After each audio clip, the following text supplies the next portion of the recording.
She was born to Rose Fitzgerald Kennedy and Joseph Patrick Kennedy, one of 9 children.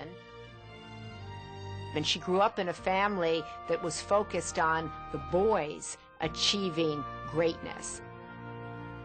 The message she got was, if you want to be noticed in this family, you're going to have to be one of the boys.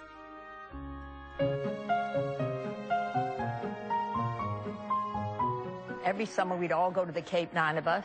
We'd all stay in the same house. And my mother and father talked a lot about politics when we were growing up and got everybody interested. My mother and my father always had this kind of slogan that you do the best you can and then to hell with it. Growing up, I always knew my mother was different. She dressed differently than the other mothers. She wore pants all the time. She smoked cigars. She was always constantly on the move. You know, Mother is very competitive. I remember playing water polo against her. I remember her dunking Anthony, my younger brother, on a regular basis. You know, she wanted to win the game. And that sense of striving to succeed, definitely I got from Mother. Can we stop the rise in the cost of living? My mother may have appeared in the dresses trying to help my uncle get elected congressman, senator, or president, but behind the dress was a very sharp political operative who had big visions, how she was going to change the world for the mentally disabled, and she was going to make sure her brother, if he were elected president, was going to do that, and he did. The mental retardation is a very serious problem in this country, Senator Ribicaugh. It affects over 6 million people living in this country. It is a major health problem among children today. Retarded children get a thrill, usually reserved for the able-bodied, at the Rockville, Maryland home of Mr. and Mrs. Sergeant Shriver. All of a sudden, these buses started arriving with intellectually disabled kids. So it was just expected that my brothers and I would go out and volunteer and work and join in. Special Olympics started in our backyard in Rockville because everyone told her that they couldn't, people with developmental disabilities could not play sports.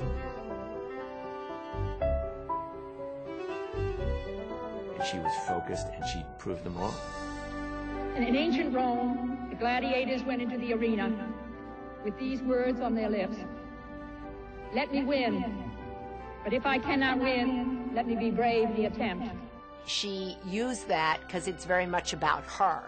It's very much her philosophy. Let me win, but if I can't win, let me be brave. Let me at least go out there and make the attempt.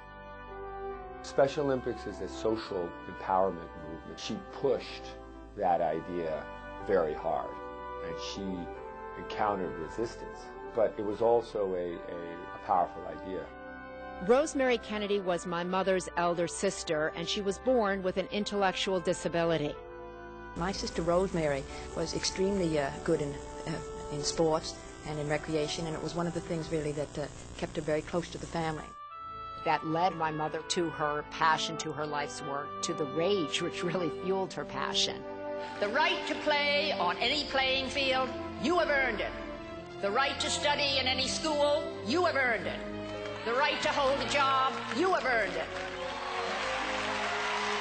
All over the world, the culture of acceptance and respect that Special Olympics created in the United States is now everywhere in the world.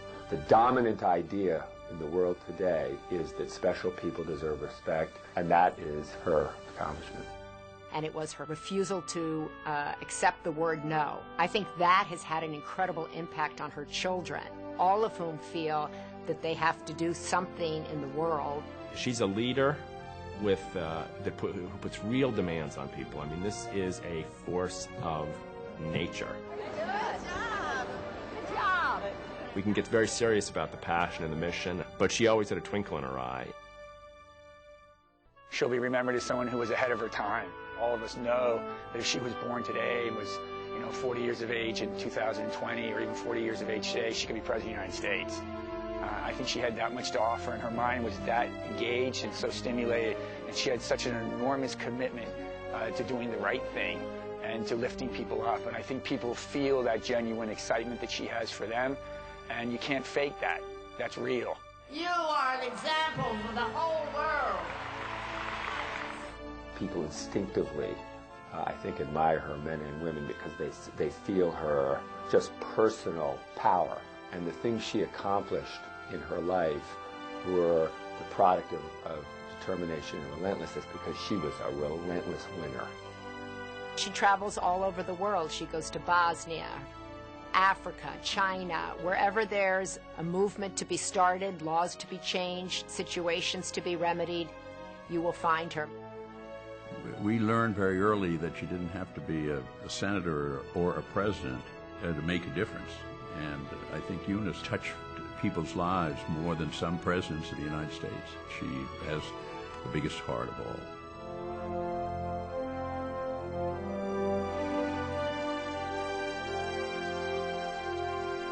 It honors me as an athlete and as a person. It's enlarged their life. I thank you for connecting our children with humanity. Everywhere there are handicapped people, all over the world. Now where do we stop? And can I find them? I will find them. I will keep going until I find them. Thank you, Mrs. Shriver! I honor her work. I marvel at her drive, her commitment, her passion. I just wish she would take a moment, look around, and say, wow, I did good.